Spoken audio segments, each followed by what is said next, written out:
अल्हम्दुलिल्लाहि वहदहु ला शरीका लहु वस्सलातु वस्सलामु अला मन ला नबिय्य बअदा अम्मा बादु फ़अऊज़ु बिल्लाहि मिनश शैतानिर रजीम बिस्मिल्लाहिर रहमानिर रहीम उदउ इला सबीलि रब्बिका बिल हिकमति वल मौइज़तिल हसनति वजादिलहुम बिल्लती हिय अहसन।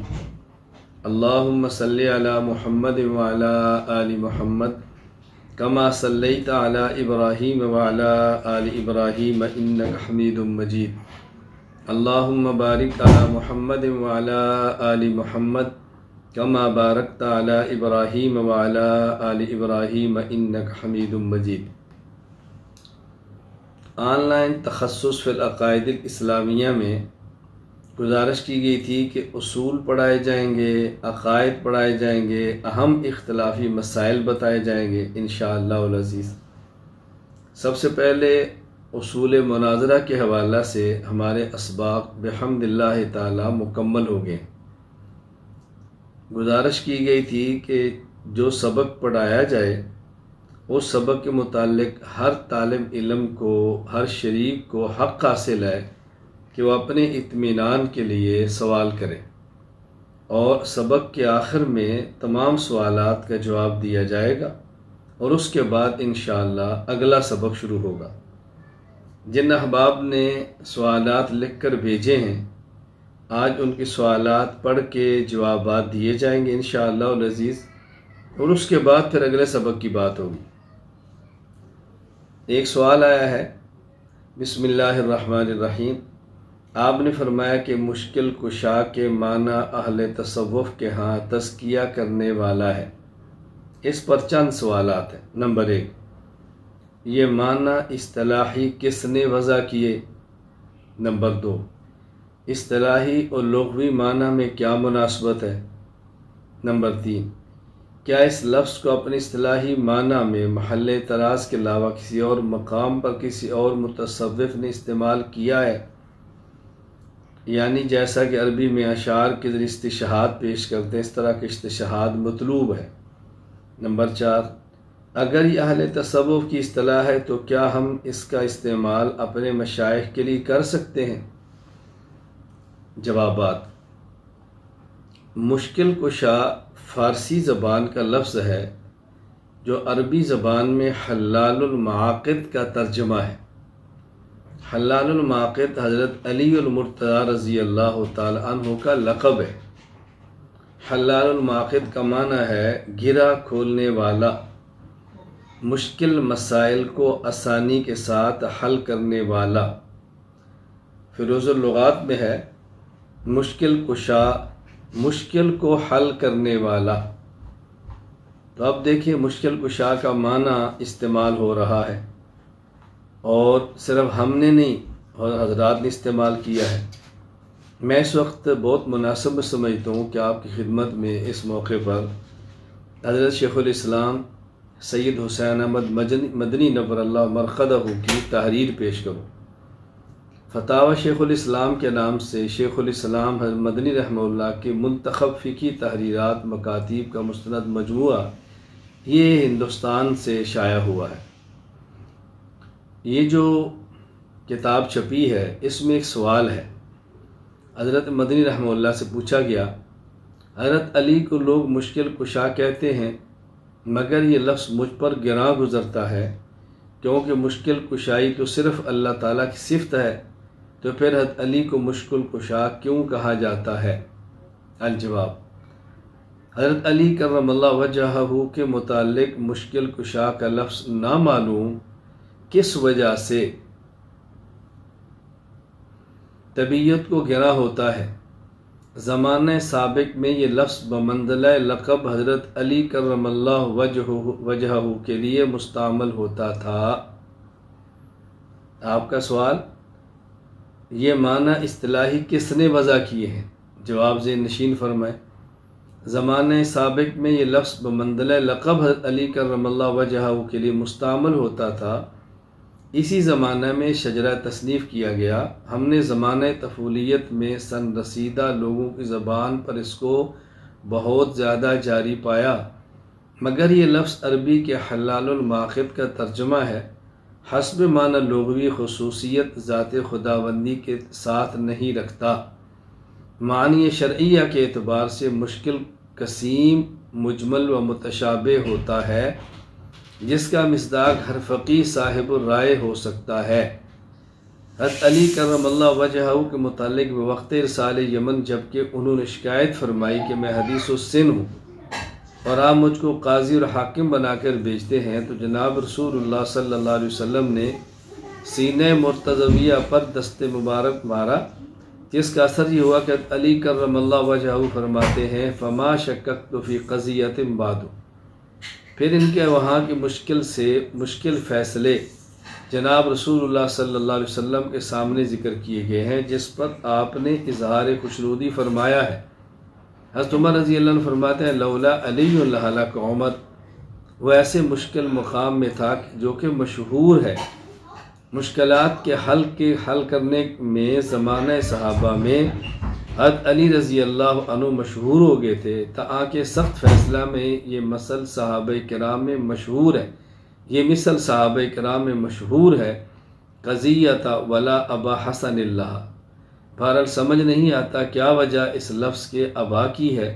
अगर कोई खुसूसी उलूहियत या नबूवत होती, खुसूसी उलूहियत या नबूवत होती तो महल्ले कलाम था। मकतूबात सब 406।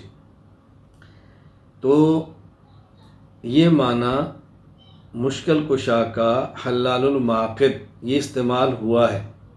ये हमारी राय नहीं है, ये हमारी अकाबिर की राय है, हमारे असलाफ़ की राय है, हमारे बुज़ुर्गों की राय है, तो इस्तेमाल होता चला रहा है। लेकिन इस वक़्त इसको आगे चौथी शिक आ रही है, मैं उसके साथ ज़िक्र कर देता हूँ इंशाअल्लाह अज़ीज़। अगर ये अहले तसव्वुफ़ की इस्तिलाह है तो क्या हम इसका इस्तेमाल अपने मशाइख़ के लिए कर सकते हैं? अब इसका इस्तेमाल अपने मशाइख़ या दीगर अहबाब के लिए इस्तेमाल नहीं करना चाहिए। उसकी बुनियादी वजह यह है कि शिया हज़रात हज़रत अली रज़ी अल्लाह ताला अन्हु की उलूहियत के कायल हैं। इसी माना में अली को मुश्किल कुशा कहते हैं। इसी को राइज करने के लिए उन्होंने इसका बहुत ज़्यादा तज़किरा किया है। हर शख्स की ज़बान पे इसको चढ़ाने की कोशिश की है। इसके लिए अहले तशय्युअ ने 2 शेर भी वज़ा किए हैं। नादे अलीयन मुज़हिरल अजाइबी तजिदहु औनन लका फिन नवाइबी कुल्लु हम्मिन व गम्मिन सयंजली बिनुबुव्वतिका या मुहम्मद व बिवलियतिका या अली बिनुबुव्वतिका या मुहम्मद व बिविलायतिका या अली। चूँकि हमारे यहाँ जहालत बहुत ज़्यादा है, लोग इस बात को समझ नहीं पाएंगे, फ़र्क कर नहीं पाएंगे। अहले बातिल ने मीडिया के ज़ोर पे अपने अक़ीदा को बहुत ज़्यादा फैलाया है। लिहाजा फ़ी ज़माना हमारे दौर में इस लफ्ज़ को इस्तेमाल नहीं करना चाहिए। और वैसे भी आप अहले इल्म बखूबी इस बात को समझते हैं कि बाज़ चीज़ों में फ़ी नफ्सिही बज़ाते ख़ुद अगर गुंजाइश भी हो और उससे एक फ़ितना रूनुमा होने का ख़दशा हो तो जायज़ चीज़ को भी मना कर दिया जाता है, जिसे हम सद्दन लिज़्ज़राए कहते हैं। इसलिए इसका इस्तेमाल अब हरगिज़ नहीं करना चाहिए। लुग़वी और इस्तिलाही माना में मुनासबत बिल्कुल वाज़ेह है कि मुश्किल कुशा का लुग़वी माना मुश्किल को हल करने वाला, हल्लालुल माक़िद, और इस्तिलाही माना तज़किया करने वाला। शेख तरीक़त और मुरब्बी तज़किया करता है, और ये कितना मुश्किल है इसको वही समझ सकता है जो इस मसनद पर बैठा है। दूसरे बंदे के लिए इसको समझना अज़हद मुश्किल है। मैं एक बार अपने शेख मुर्शिद आरिफ़ बिल्लाह हज़रत शाह हकीम मोहम्मद अख्तर नव्वरल्लाह मरक़दहू की खिदमत में हाज़िर हुआ, तो मैंने वहाँ खिदमत में अर्ज़ किया कि हज़रत एक तो डॉक्टर है जो जिस्मानी तबीब है, आम अमराज का इलाज करता है, हाथ पाँव नाक कान गला।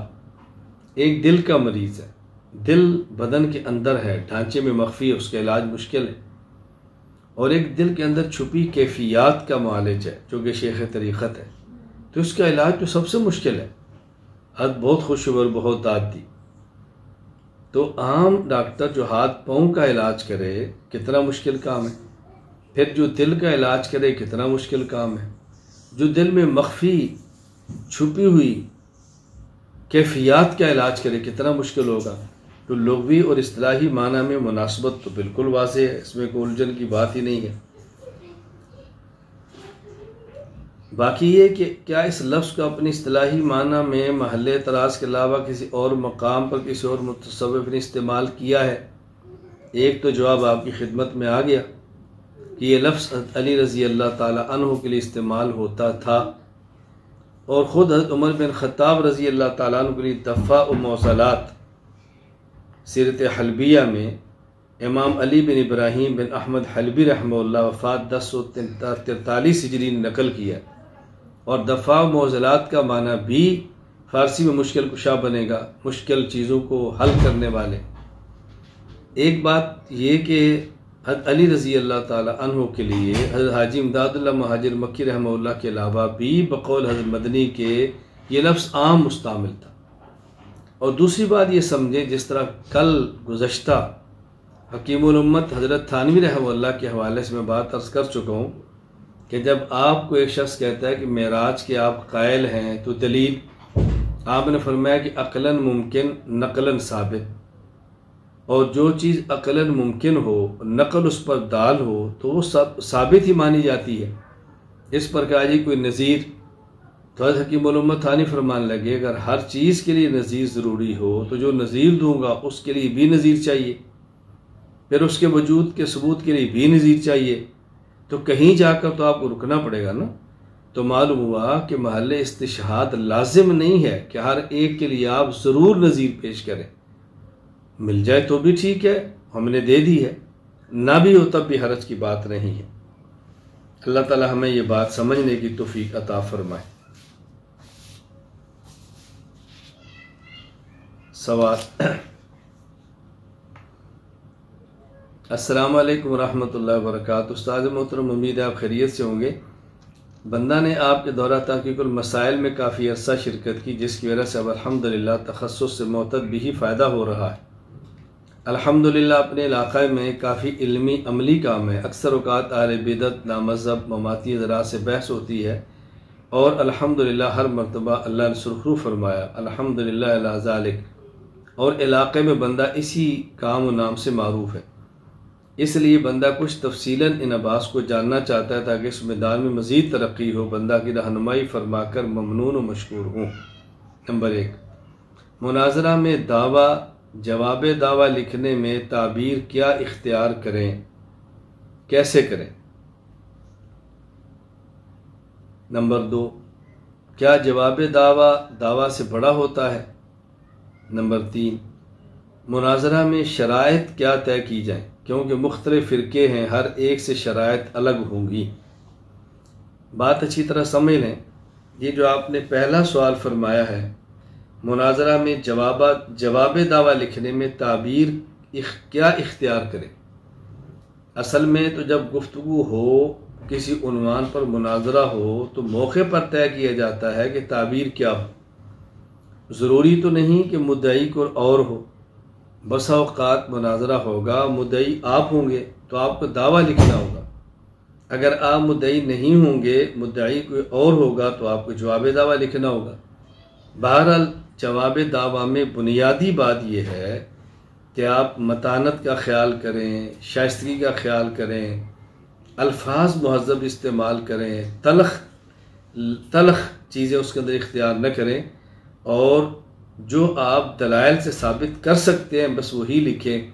वो दावा न लिखें कि जो आप दलाइल से न साबित कर सकें। क्या जवाब दावा दावा से बड़ा होता है? ज़रूरी नहीं कि जवाब दावा दावा से बड़ा हो। सारे जितना दावा है उतना ही जवाब दावा होगा ना। बस आपका जवाब दावा अल्फाज में छोटा भी हो सकता है, कभी बड़ा भी हो सकता है। मुनाजरा में शराइत क्या तय की जाए? मैंने गुजारिश की कि शराइत मुतय्यन नहीं की जा सकती कि आपने शराइत कौन सी तय करनी है। ये तो जब मुनाजरा हो जिस मुनाजरे का मौका हो, जिस उन्वान पर गुफ्तगू हो, उसी वक़्त मौके की मुनासबत से तय करेंगे। अहले फ़न से रब्ता रख के जब आप काम शुरू करेंगे, वक्त ज़रूरत आप ये चीज़ें लिखते रहेंगे तो आहिस्ता आहिस्ता इंशाअल्लाह ख़ुद ज़ौक़ बन जाएगा और आपको एहसास हो जाएगा कि शराइत कैसे लिखी जाती हैं और शराइत क्या होती हैं। खुद आप इसका जो है ना उलझने इंशाअल्लाह ख़त्म हो जाएगी। आप उसकी फ़िक्र न करें, बिस्मिल्लाह पढ़ के अपने काम को जारी और सारी रखें, क्योंकि हमारा वास्ता पड़ा है बहुत सारे मकामात पे मौके के मुताबिक शराइत कौन सी लिखनी पड़ती हैं। वो मौका जब आए तो फिर बात चलती है। मसलन एक बार गैर मुक़ल्लिदीन के एक मुनाज़िर ने चैलेंज कर दिया कि फ़िक़्ह हनफ़ी कुरान और सुन्नत के ख़िलाफ़ है। अब साथी परेशान थे कि चैलेंज कर दिया गया है, पोस्टर छप गए हैं, हमने मुनाज़रे के चैलेंज कबूल कर लिया। मैंने कहा कोई अर्ज नहीं। मैं वहाँ पे चला गया, मैंने अपने दोस्तों को बुलाया, मैंने कहा गैर मुक़ल्लिद है उसको भी बुला लो, बैठ के शराइत वगैरह तय कर लेते हैं और जब गुफ्तगू होगी तो इंशाअल्लाह शराइत के मुताबिक गुफ्तगू कर लेंगे। मैंने उनसे कहा कि आप ऐसा करें, आप फ़िक़्ह हनफ़ी के 10 मसाइल ऐसे लिखें जो हमारे यहाँ मुफ्ता बिही हों, और आपने ये लिखना है कि फ़िक़्ह हनफ़ी का ये मसला कुरान करीम की फ़लाँ आयत या फ़लाँ हदीस मरफ़ू सही गैर मुआरिज़ के ख़िलाफ़ है। आप हमारे 10 मसाइल मुतय्यन करें और आपने तय करना है कि फ़लाँ मसला फ़िक़्ह हनफ़ी का ये मुफ्ता बिही है। पहले ये आपने साबित करना है, ऐसा नहीं कि हमारा कौल गैर मुफ्ता बिही हो।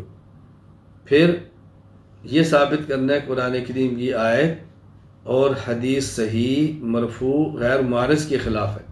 आप 10 मसाइल लिख दें, बिस्मिल्लाह पढ़ें। अगर आप ये नहीं लिखते तो फिर आपको ये किताब मुतय्यन कर लें कि मसलन जब आप कहते हैं फ़िक़्ह हनफ़ी कुरान की करीम के ख़िलाफ़ है तो आप हिदाया ले लें, आप कंज़ ले लें, आप कुदूरी ले लें, कोई किताब ले लें, फिर एक एक मसले पर बात करेंगे। इंशाअल्लाह गैर मुक़ल्लिद आपसे बात नहीं कर सकेगा। एक बार एक नौजवान मेरे पास आया और कहा जी गैर मुक़ल्लिदीन बहिश्ती ज़ेवर पर बहुत एतराज़ करते हैं। मैंने कहा कोई हर्ज नहीं, आप बहिश्ती ज़ेवर लाओ और गैर मुक़ल्लिदीन से को भी ये बहिश्ती ज़ेवर है तो आपको पूरे बहिश्ती ज़ेवर पर एतराज़ है या कुछ पर एतराज़ है? बहिश्ती ज़ेवर के पहले मसले पर एतराज़ करने की बजाय वो जो 10 सफ़े बाद जाता है तो उसको भी तुम लिख दो कि बहिश्ती ज़ेवर के पहले 10 सफ़हात कुरान और सुन्नत के मुताबिक हैं, 11 सौ पर मुझे इश्काल है। जब तुम पहले 10 ही नहीं मानते तो 11वें पर कैसे आए हो? तो एक एक मसले पर बात करो ना। इंशाअल्लाह अज़ीज़ आप ये तर्ज इख्तियार करें, सवाल ही पैदा नहीं होता गैर मुक़ल्लिद आपसे बात करें। आप उनसे कहो भी ये बताओ कि मसला कौन सा, ये जो आपने पेश किया किस हदीस के मुखालिफ है, वो हदीस पेश कर दो ताकि समझ आ जाए। हमारे यहाँ एक मरतबा तबलीगी जमात सरोज़ा लगाने के लिए गैर मुक़ल्लिदीन की मस्जिद में आ गई। अब जो गैर मुक़ल्लिद की मस्जिद में गई तो जैसी उनकी आदत है हस्ब आदत उनने जमात को पकड़ लिया और कहा तुम नमाज की दावत देते हो, नमाज पे बात करते हो, लोगों की नमाज़ें ठीक कराते हो, तुम्हारी तो अपनी नमाज गलत है। पहले अपनी नमाज़ें ठीक करो, उसके बाद लोगों को नमाज की दावत दो। पहले ख़ुद मसनून नमाज सीखो, फिर आगे बात करो। ये कहा इमाम साहब ने और इमाम साहब तशरीफ़ ले गए और कहा ज़ोहर की नमाज में मैं आता हूँ और आप अपनी नमाज ठीक करो। अब ये हज़रात बैठे, मशवरा किया क्या करें। ये तय हुआ भाई यहाँ इलाक़े में किसी आलिम से रब्ता करके मशवरा करें। मैं अक्सर जमात के अहबाब से कहता हूँ कि उसूल की पाबंदी किया करें। जब हमारा ये बात तय है कि उलमा से पूछ कर चलें तो पूछ कर चलेंगे तो उलझन नहीं होगी, और जब पूछ कर नहीं चलेंगे तो उलझन होगी। खैर मकामी वहाँ पर गए, रब्ता किया। अब आलिम माशाअल्लाह मुस्तनद भी थे, जय्यद भी थे और वो इस काम को समझने वाले भी थे। उन्होंने जमात से कहा, क्या इमाम ने आपको ख़ुद कहा है कि मैं नमाज सिखाता हूँ? कहा जी हाँ। कहा ये तो मसला ही हल हो गया। आप ऐसा करें, आपस में मशवरे के साथ एक शख्स को मुतकल्लिम बना लें और उसे ये बात समझाएं कि वह कागज़ और कलम ले और इमाम साहब के पास पूरी जमात बैठे और मुतकल्लिम बनकर बात करें कि देखिए इमाम साहब, हमें तो नमाज आपने फरमाया कि सुन्नत के मुताबिक सीखनी, हम इसके लिए तैयार हैं। हमारे पास तो बिस्तर भी अपना है, खाने का सामान भी है और अल्हम्दुलिल्लाह हमारे पास वक़्त भी खुला है, तो हम आपके पास ही ठहरते हैं, किसी और मस्जिद में जाने की बजाय पहले अपनी नमाज सीख लेते हैं, फिर आगे चलेंगे।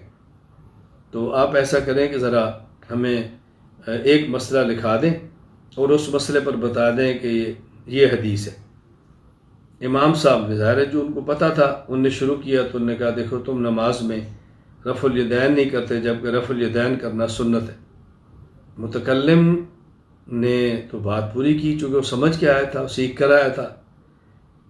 उन्होंने कहा इमाम साहब देखें, नमाज जो शुरू होती है वो रफ़ा यदैन रुकू वाले से तो शुरू नहीं होती।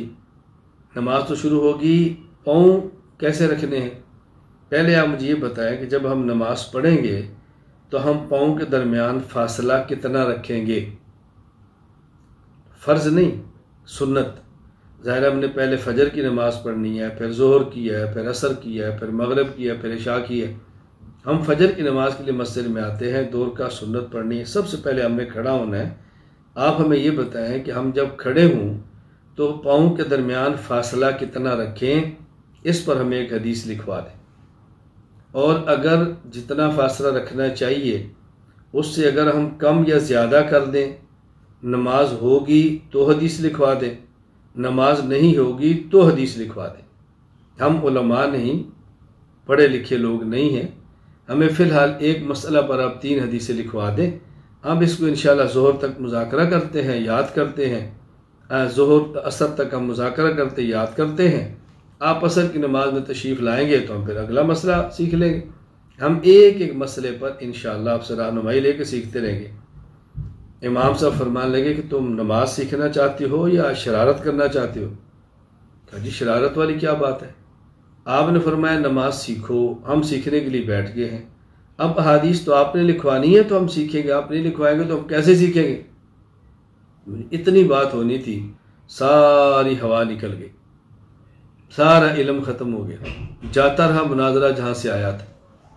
तो ये गुफ्तगू करने का सलीका सीखें कि आपने गुफ्तगू करनी कैसे है। और बुनियादी बात ये कि जब आपने गुफ्तगू करनी है तो कैसे करनी है, और आपके जो मुख्तदी हैं, आपके महल्ले के लोग हैं जिनको मुल्हिद या अहले बिदअत ख़राब करते हैं, उनको गुफ्तगू तरीका सिखाएं, उनको सिखाएं कि आपने गुफ्तगू कैसे करनी है। हमारे यहाँ आज अलमिया बहुत बड़ा ये हुआ है, ये हमारी तरफ से एक आलिम है, एक बुज़ुर्ग है, और आगे जो गुफ्तगू करने के लिए आते हैं गडेरी बेचने वाला, पकौड़े बेचने वाला या कॉलेज का लड़का है, ज़ाहिर है वो दलाइल से बात नहीं करता, उसको चंद एक चीज़ें सिखाई होती हैं। हम भी अपने गैर उलमा नौजवानों को चंद एक चीज़ें सिखाएं ताकि वो इनसे बात करें, इंशाअल्लाह अज़ीज़ इनकी हवा उखड़ जाएगी। बस काम करने का सलीका होना चाहिए कि काम हमने करना कैसे है। बहरहाल जैसा मौका हो उसके मुताबिक फिर दावा और जवाब दावा लिखा जाता है, तो मौका देखें फिर उसके मुताबिक बात करें। सवाल, एक आदमी साल हा साल से हदीस और दीगर फ़नून पढ़ा रहा है और दूसरा आदमी कुछ साल पहले फ़ारिग होकर किसी जामिया में बाज़ किताबें पढ़ा रहा है। तो मेरा सवाल था, अगर वो दोनों किसी मसले पर मुनाजरा करना चाहें तो मुनाजरा कर सकते हैं? अगर मुनाजरा कर सकता तो अमर तकरीबी का इतलाक़ इन पर किया जा सकता है। मैंने ये कहा था कि मुनाजरा अगर नज़ीरुन से बना हो तो उसका माना होता है कि मुनाजिर आपस में हम पल्ला हों। यंबगी लिल मुनाजिरीन अन यकून मुतसावियैन फिल इल्म, मुनाजिर इल्म में बराबर हो।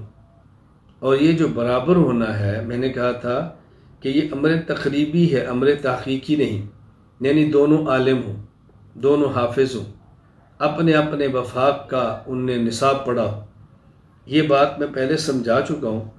तो यहाँ भी ये माना नहीं कि एक ने 10 साल पढ़ाया तो दूसरे ने भी 10 साल पढ़ाया हो। एक को अगर 7 क़िरात के अंदर कुरान आता है तो दूसरे को भी 7 के अंदर आता हो, नहीं। मैंने अर्ज़ की थी कि दोनों अपने अपने मसलक के आलिम हों, दोनों अपने अपने निसाब के मुताबिक पढ़े लिखे हो। ये माना था मेरे तकरीबी होने का। ये नहीं होता कि दोनों बिल्कुल एक जितना पढ़े हों, ये माना हरगिज़ नहीं होता। इसको अच्छी तरह से नशीन फरमा लो। सवाल, कुछ ऐसे लोग जो आज़ाद ख्यालात के दावे करते हैं वो एतराज़ करते हैं कि मुनाजरा इस दौर में नहीं होना चाहिए। दूसरा, मुनाजरा उम्मत में तोड़ का सबब और भाईचारा के ख़िलाफ़ है, इसकी वजह से बाहमी नफ़रतें पैदा होती हैं। तीसरा, आज के तरक्की के दौर में मुसलमान काफ़ी पीछे हैं, इसका सबब भी यही मुनाजरा है। देखें, जहाँ तक ये पहली बात है कि मुनाजरा इस दौर में नहीं होना चाहिए, तो मुनाजरा किस दौर में होना चाहिए? मुनाजरा तो उस दौर में होता है जिस दौर में मुनाजरे की ज़रूरत हो। जब ज़रूरत ही नहीं है तो फिर मुनाजरा कैसे होगा? जब हमारे आज के दौर में बातिल चैलेंज करे, बातिल ललकारे, बातिल आपके अक़ीदे पर एतराज़ करे, तो जवाब आपने आज के दौर में देना है ना। इसलिए इस दौर की ज़रूरत गुज़श्ता अदवार से ज़्यादा है। मुनाजरा इस दौर में भी होना चाहिए, दलाइल के साथ हो, एतदाल के साथ हो, इखलास के साथ हो, नरमी के साथ हो, मोहब्बत के साथ हो, समझाने की गरज के साथ हो। तो ये तो इस दौर में भी होना चाहिए। बाकी ये कि मुनाजरा उम्मत में तोड़ का सबब है, ये बिल्कुल गलत है। मुनाजरा उम्मत में तोड़ का सबब हरगिज़ नहीं है। असल में जब लहजा गलत होता है तो फिर तोड़ है, रवैया गलत होता है तो फिर लड़ाई है। बगैर न सिर्फ मुनाजरा से उम्मत में तोड़ कैसी होगा? मुनाजरा का मकसद तो हिकाक हक़ है, इब्ताल बातिल है। हक़ को साबित करना है, बातिल को दलाइल से गलत साबित करना है, ये मुनाजरे का मकसद है। जब उम्मत के अक़ीदे ठीक होंगे तो उम्मत में जोड़ होगा, और जब कुछ के अक़ीदे ठीक और कुछ के ख़राब होंगे तो उम्मत में तोड़ होगा। तो मुनाजरा का मकसद जब उम्मत का अक़ीदा ठीक करना है तो इस उम्मत में जोड़ होगा, इसमें उम्मत में तोड़ कैसे होगा? मैं एक जामिया में गया दौरान सफ़र, उसके मोहतमिम साहब उस जामिया के, वो माशाअल्लाह तबलीग के हवाले से बहुत ज़्यादा मारूफ़ है, बहुत ज़्यादा। वहाँ असातिज़ा किराम तशरीफ़ फरमा हुए तो मुझे उन्होंने कहा कुछ हम आपसे सवालात करना चाहते हैं। मैंने कहा शौक़ से फरमाएं, शौक़ से फरमाएं, आप सवाल करें मैं जवाब दूँगा। लेकिन जब आप सवाल करें तो मैं इसको तनकीद न समझूँ, मैं समझूँ कि आप कोई ज़रूरी बात पूछना चाह रहे हैं, गलत फहमी दूर करना चाह रहे हैं, और जब मैं जवाब दूँ तो आप उसको तनकीद न समझें, आप भी समझे गलत फहमी दूर की जा रही है। अब आप पूछें। उन्होंने कहा जी मौलाना देखिए, आपका काम ऐसा है मुनाजरे वाला कि जिससे उम्मत में तोड़ पैदा होता है और तोड़ से बचना चाहिए। मैंने कहा माज़रत के साथ, देखिए आपका ताल्लुक़ तबलीगी जमात के साथ है, मैं एहतराम करता हूँ, इज़्ज़त करता हूँ, कदर की निगाह से देखता हूँ, तबलीग और तबलीगी जमात की दिलो जान से तायीद करता हूँ, आप पर आने वाले शुबहात के जवाब भी देता हूँ। मैं सिर्फ समझाने के लिए कह रहा हूँ। मुझे ये बताएं कि आज तक कभी किसी मस्जिद से मुझे निकाला किसी ने? कहा जी नहीं। मैंने कहा कभी मुझे किसी ने मारा है? कहा जी नहीं। मैंने कहा आपको मस्जिद से भी निकालते हैं, कई बार जूते मारने तक नौबत आई है, कभी बिस्तर उठा के बाहर फेंकने तक नौबत आई है। तो फिर मैंने कभी कहा कि आप उम्मत में तोड़ का सबब है? तोड़ तो हो रहा है, आपकी वजह से हो रहा है, मेरी वजह से तो नहीं हो रहा। कभी मेरी वजह से तो लड़ाई नहीं हुई ना। मैंने कहा माज़रत के साथ। आपने फरमाया, मैं इसलिए बात अर्ज़ कर रहा हूँ, आप सोशल मीडिया देख लें या आप इलेक्ट्रॉनिक प्रिंट मीडिया जो भी देखें, मुझे बताएं कि आपके मोहतमिम साहब के ख़िलाफ़ ज़्यादा तनकीद है या मेरे ख़िलाफ़? क्या जी हमारे के ख़िलाफ़। मैंने कहा तबलीग से तो वो वास्ता है, मैं तो नहीं हूँ। तो फिर आप उनको समझाएं, भाई छोड़ दें इस काम को, चूँकि आपके ऊपर एतराज़ हो रहे हैं। मैंने कहा फिर अजीब बात यह है कि आपके मोहतमिम साहब के ख़िलाफ़ बाकायदा उलमाए हक़ की किताबें आई हैं, मेरे ख़िलाफ़ तो किसी आलिम हक़ की किताबें नहीं आई। तो मुतनाज़ आपके मोहतरम साहब हैं या मैं हुआ, उनके साथ आप चल रहे हैं, मेरे ऊपर क्या इश्काल है? तो उन्होंने कहा जी इश्काल नहीं, बस कुछ बातें चल रही थी तो हमने कहा कि आपसे पूछ लें। मैंने कहा मुझे खुशी है कि आपने पूछा है। मैं खैर गुजारिश कर रहा हूँ, ये बात बिल्कुल गलत है कि उम्मत में तोड़ का सबब है। अभी तक बिहम्दिल्लाह ताला इस काम में मुझे तकरीबन 21 साल का अरसा हो गया या 20 साल का। इस 20 साल के अरसे में कोई लड़ाई, कोई झगड़ा, कोई तोड़ की नौबत नहीं आई। अल्लाह ने चाहा तो आइंदा भी नहीं आएगी इंशाअल्लाह अज़ीज़। आज के तरक्की के दौर में मुसलमान काफ़ी पीछे है, इसका सबब भी यही मुनाजरा है। कौन सा दीन का या दुनिया का ऐसा शोबा है जो तरक्की की वजह से मुसलमानों का पीछे रह गया है?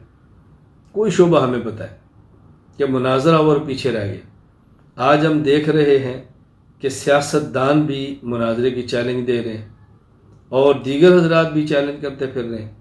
हर बंदा अपने शोबे में दूसरे को ललकार रहा है। और मुनाजरा क्या होता है?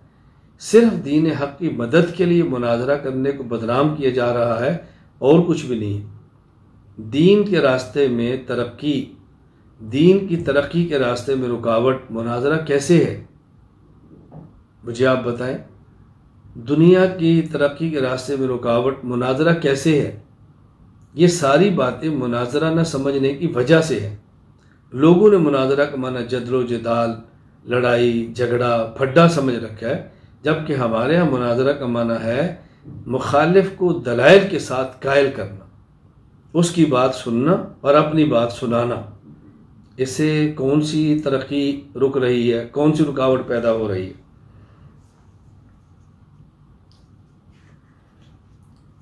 एक सवाल, क्या ये सब उसूल मुत्तफ़क़ अलैह हैं तमाम फ़िरक़ के दरमियान? यानी उसूल मुनाजरा में जो हमने उसूल पढ़ाए हैं, क्या तमाम फ़िरक़ों के दरमियान इन उसूलों पर इत्तेफ़ाक़ है? देखो, जब आप उसूल तफ़सीर पढ़ाते हैं, कभी आपने नहीं पूछा कि इस पर सारे मुत्तफ़िक़ हैं। आप हदीस पढ़ाते हैं तो कभी नहीं कहते इस पर सारे मुत्तफ़िक़ हैं। उसूल इफ्ता पढ़ाते हैं तो कोई नहीं पूछता इस पर सारे मुत्तफ़िक़ हैं। एक उसूल मुनाजरा पर आप उलझन है कि इस पर सारे मुत्तफ़िक़ हैं। भाई, अगर सारे हक़ और अहले बातिल मुत्तफ़िक़ हो जाएं तो इख्तलाफ किस बात का रह गया? हमने तो उसूली बात की है कि जब किसी से मुनाजरा करना चाहें तो इन उसूलों की रोशनी में करें, उसूलों की पाबंदी करवाएं, उसूलों के दायरे में रहकर करें जो करना चाहता है। कोई नहीं करना चाहता तो ना करे। फड्डे से बचें, शरारत से बचें, फितरे से बचें। उसूल के दायरे में रहकर काम करेंगे तो आसानी होगी। इस फ़न की मोतबर कुतुब, मशहूर उलमा और फ़न की मुख्तसर तारीख़ बता दें। देखिए, इस फ़न में चंद एक कुतुब हैं। अर्रिसाला फ़िल मुनाज़रा, इमाम यूसुफ बिन अबी बकर बिन मोहम्मद, वफ़ात 626 हिजरी। आदाबुल बहस वल मुनाज़रा, इमाम मोहम्मद बिन अशरफ अस्समरकंदी, वफ़ात 690 हिजरी। अशरीफ़िया फ़िल मुनाज़रा, मीर सैयद शरीफ अली बिन मोहम्मद बिन अली जुरजानी, वफ़ात सन 816 हिजरी। अल-हाशियतुल लखनविया अलर रशीदिया, अल्लामा अब्दुल हई बिन अब्दुल हलीम लखनवी, वफ़ात 1304 हिजरी। अल-हदियतुल मुख्तारिया, अल्लामा अब्दुल हई बिन अब्दुल हलीम लखनवी, वफ़ात 1304 हिजरी। और हमारी अपनी तफसीर उसूल मुनाज़रा। मशहूर उलमा, इमाम आज़म अबू हनीफ़ा नुमान बिन साबित, वफ़ात 150 हिजरी। इमाम मोहम्मद बिन इदरीस शाफ़ई, वफ़ात 204 हिजरी। अल्लामा सादुद्दीन मसूद बिन उमर तफ्ताज़ानी, वफ़ात सन 792 हिजरी। मौलाना मोहम्मद कासिम ननोतवी, वफ़ात 1297 हिजरी। मौलाना अब्दुल लखनवी, वफ़ात 1381 हिजरी रहमहुमुल्लाह ताला। और हमारे माजी करीब के बहुत जय्यद उलमा थे। हज़रत अल्लामा डॉक्टर खालिद महमूद रहमहुल्लाह ताला, गुज़श्ता साल उनका इंतकाल हुआ है 1441 हिजरी। हज़रत रईसुल मुनाज़िरीन हुज्जतुल्लाह फ़िल अर्ज़ मौलाना मोहम्मद अमीन उकाड़वी नव्वरल्लाहु मरक़दहु, इनका इंतकाल तकरीबन आज से कोई 20 साल पहले हुआ है। इस फ़न के बेताज बादशाह थे, इस फ़न के बेमिसाल आलिम थे। हज़रत उकाड़ी रहमतुल्लाह को सुना करें, तहरीरात पढ़ा करें, इंशाअल्लाह फ़न में आपको दिलचस्पी होगी।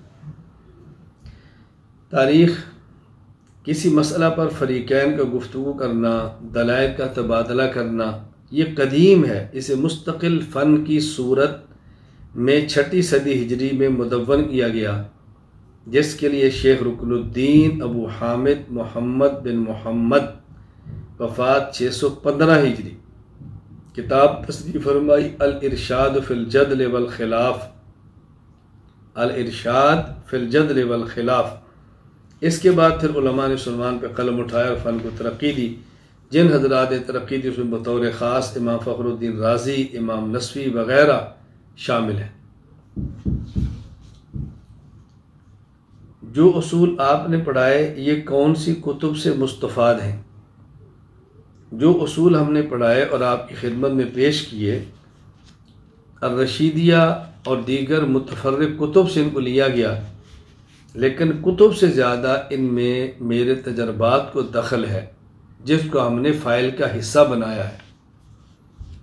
मेरे अपने तजर्बात हैं। मैंने गुजारिश की कि जब से इस मैदान के अंदर मैं उतरा हूँ, तकरीबन 20 साल का अरसा गुज़र गया है, तकरीबन 20 साल का बाज़ाब्ता इस मैदान के अंदर जो उतरा हूँ, बाज़ाब्ता 20 साल का अरसा गुज़रा है। पहले दिन से एक प्लान ये था कि मैं या मामिन बनूँगा या सदर बनूँगा, शराइत लिख के दूँगा, बाज़ाब्ता मुनाज़िर नहीं बनूँगा। इसकी वजह कि हमने इस मैदान में मुनाज़िर तैयार करने थे। मैं ही मुनाज़िर बन के गुफ्तगू करता तो हमेशा यही उलझन होती कि फ़लाँ बंदा है या नहीं। तो हमने तरतीब ही ये बना ली कि मुनाज़िर तैयार किए जाए, फ्रंट पे और आदमी हो, तैयारी कोई कराए, शर्तें लिख के दो, हौसला अफजाई करो, मैदान बनाओ, उनके असबाब जमा करो। अल्हम्दुलिल्लाह ताला मेरे अल्लाह का बड़ा करम है कि इस वक्त बहुत बड़ी जमात इस मैदान में मौजूद है, और अल्लाह ने चाहा तो आपने हिम्मत फरमाई तो आप इस मैदान के अंदर इंशाअल्लाह अज़ीज़ बहुत आगे निकलोगे इंशाअल्लाह अज़ीज़। बाज़ लोग कहते हैं कि आप कुफ़ार की बजाय मुसलमानों से मुनाज़रा करते हो, ये दीन की कौन सी खिदमत है? इस पर गुज़श्ता कल की मजलिस में मैं तफसील से बात कर चुका हूँ। एक है किसी शख्स का ज़ाल और मुज़िल होना, गुमराह और गुमराह करने वाला होना। एक है कि शख्स का ज़ार और मुज़िर होना, यानी कोई शख्स नुकसानदेह कितना है। कुफ़र और बिदात ये मसला है ज़लालत का। बिदात छोटी ज़लालत है, गुमराही, कुफ़र बड़ी ज़लालत और बड़ी गुमराही है। लेकिन एक है कि नुकसानदेह छोटा कौन है और बड़ा कौन है। बसा औक़ात गैर मुस्लिम दीन के लिए इतना मुज़िर और नुकसानदेह नहीं होता जितना मुल्हिद और बिदअती एक मुसलमान नुकसानदेह होता है। तो ज़ाहिर है फिर तरदीद उसी की करनी पड़ती है। हमारे अकाबिर रहमहुमुल्लाह ताला ने इस मैदान में अपना कलम चलाया है, अपनी ज़बान चलाई है, इस उन्वान पे खुल के लिखा है हमारे अकाबिर ने। तो ये हमारे अकाबिर का वतीरा और हमारे अकाबिर का तर्ज है। अहले बिदअत और अहले इल्हाद का मुकाबला करना भी, ये मैदान कभी भी हम खाली छोड़ नहीं सकते। हज़रत वाला से एक सवाल है कि वो ये कि किसी भी शरई मसला में मुनाजरा करने के लिए मुनाजिर को कितने उलूम पर दस्तरस हासिल हो, यानी किस उलूम व फ़नून का जानना ज़रूरी हो। देखो, मैं पहले गुजारिश कर चुका हूँ कि जिस मौजू पर आपका मुनाजरा है उस मौजू पर आपको कमाल होना ज़रूरी है। मद्दे मुकाबिल की इल्मी सतह को देख कर अपना आदमी मैदान में खड़ा करना चाहिए। हमारे आज के दौर में जितने अहले बातिल की तरफ से मुनाजिर हैं, सिवाय एक आध के, इल्मी सतह किसी की भी मजबूत नहीं, फ़न पड़े हुए वो भी नहीं। चंद एक मसाइल पे तैयारी करके वो उछलते और कूदते रहते हैं और आप लोग परेशान होते रहते हैं। जब आप मैदान में निकलेंगे, उनसे गुफ्तगू करेंगे, तो आपको एहसास होगा कि ये लोग किस कदर कमज़ोर और यतीम लोग हैं। इनके साथ दलाइल का सहारा हरगिज़ नहीं, बस मैदान में निकलना शर्त है। आपको खुद इसका एहसास हो जाएगा। उस्ताद जी, आपकी जो गुफ्तगू अहले बातिल से होती रही है वो हमें सुना दें। मेरी गुफ्तगू एक मरतबा नहीं, कई एक मरतबा हुई है, और मैंने बिहम्दिल्लाह ताला, अल्लाह का बहुत फ़ज़ल और करम है कि बचपन ही से एतदाल और दलाइल के साथ गुफ्तगू वाला मिजाज अपनाए रखा है। बाज़ाब्ता मुनाजरा सीखने के हवाले से सबसे पहला मेरा मुनाजरा दर्जा सालिसा के अंदर हुआ। जब मैं दर्जा सालिसा में था उस वक़्त हमने मुनाजरा किया। मैं इल्म गैब के उन्वान पर अहले बिदअत की तरफ से और मेरा मद्दे मुकाबिल देवबंद अहले सुन्नत वल जमात की तरफ से था इल्म गैब पे। ये दर्जा सालिसा वाले साल की बात है। उस वक़्त मुझे उस्ताद ने तैयारी कराई, मेहनत कराई, इस मैदान के अंदर बिहम्दिल्लाह ताला में निकला। अल्लाह ने बहुत करम फरमाया। फिर ज़माना तालिब इल्मी में और ज़माना तालिब इल्मी के बाद भी ये सिलसिला चलता रहा। ये तो सीखने का दौर था, हमने शुरू किया। फिर उसी दर्जा सालिसा वाले साल कराची ही में बाज़ अहले बिदअत की मसाजिद में जुम्मे के दिन जुम्मे की नमाज के बाद जाकर बाज़ाब्ता मैंने गुफ्तगू की है। फिर एक वक्त आया, ये गालिबन दर्जा खामिसा का साल होगा, जब ईसाइयत के रद्द में मुझे गुफ्तगू करने का ज़ौक़ पैदा हुआ। बाकायदा रईसुल मुनाज़िरीन हुज्जतुल्लाह फिल अर्ज़ मौलाना मोहम्मद अमीन उकाड़वी नव्वरल्लाहु मरक़दहू जामिया इमदादिया फैसलाबाद तशरीफ़ लाए, तलबा को पढ़ाया, मैंने भी पढ़ा, मुझे दिलचस्पी पैदा हुई। मैंने बाकायदा फिर बाइबल को ख़रीदा, निशानात लगाए। यानी आप अंदाज़ा फरमाएं, मुझे उस वक्त ऐसा एक अजीब जुनून था कि मैं लाहौर बाद चर्चों के अंदर गया।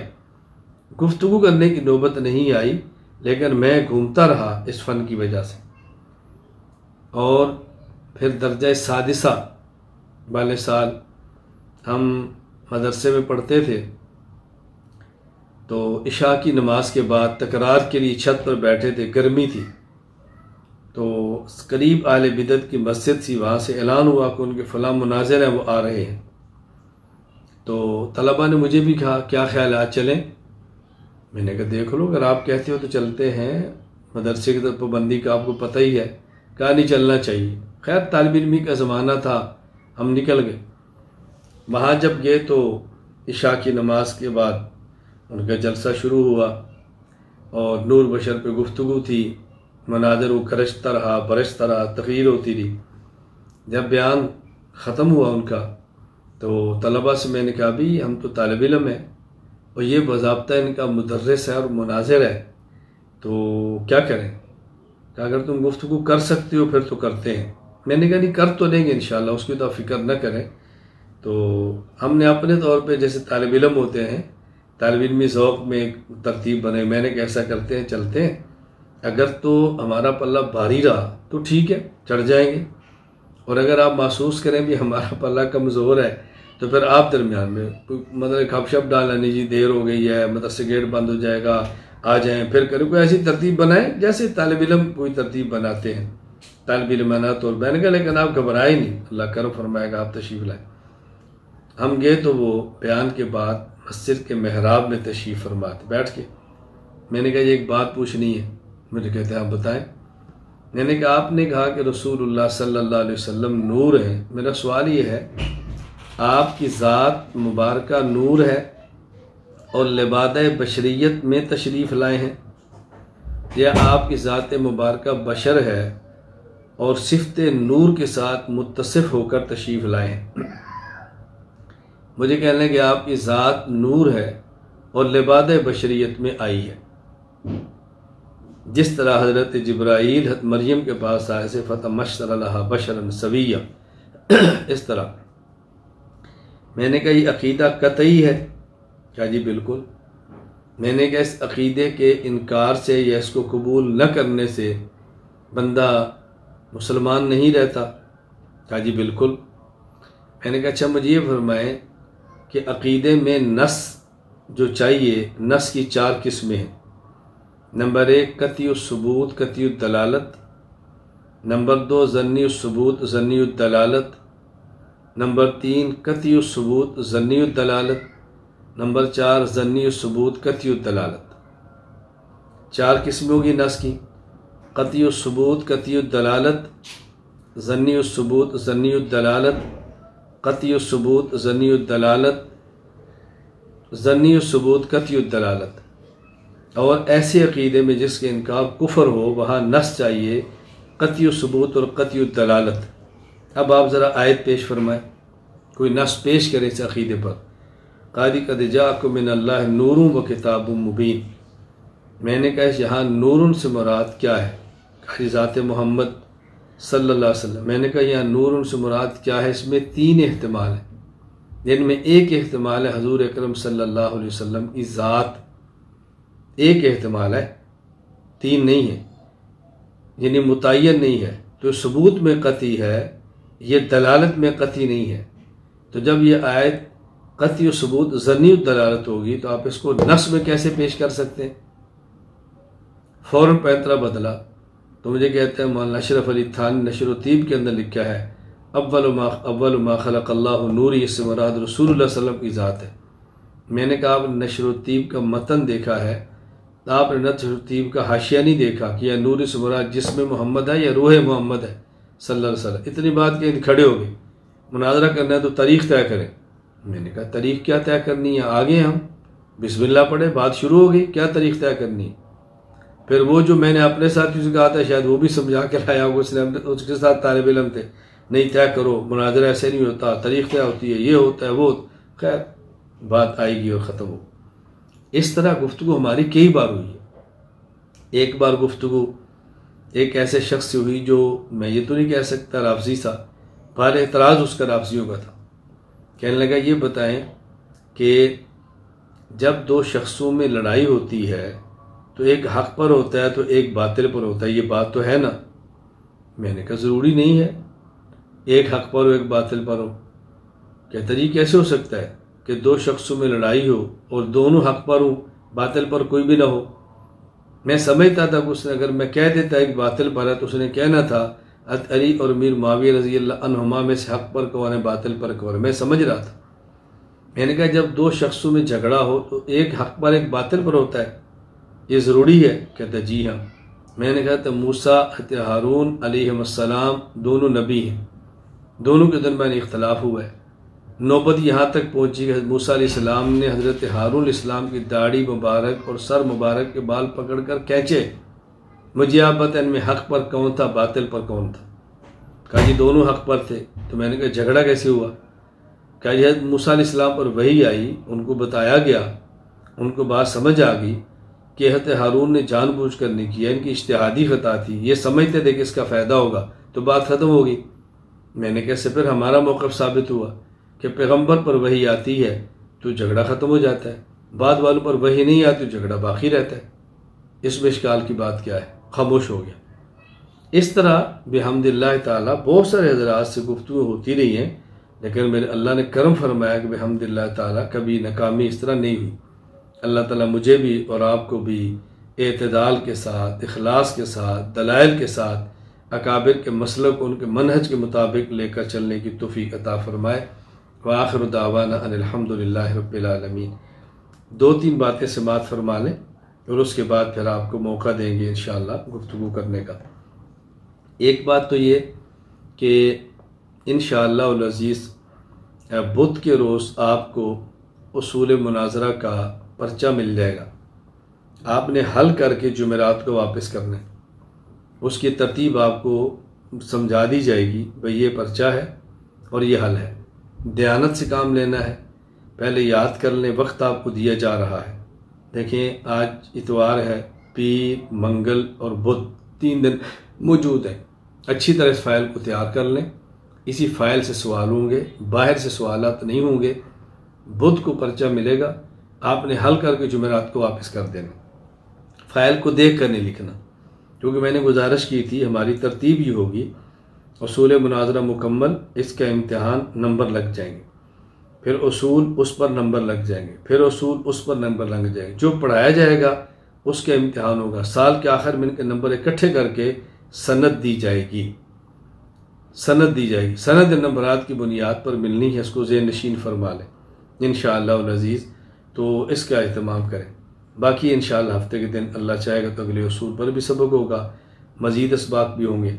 और दूसरी बात ये कि इंशाअल्लाह ज़रा उसूल चल लेने दें, कुछ अक़ायद पे बात हो लेने दें, उसके बाद मुमकिन है कोई ऐसी तरतीब भी बनाएं कि दो साथी आपस में गुफ्तगू करें और दलाइल दें, आपस में गुफ्तगू भी करें।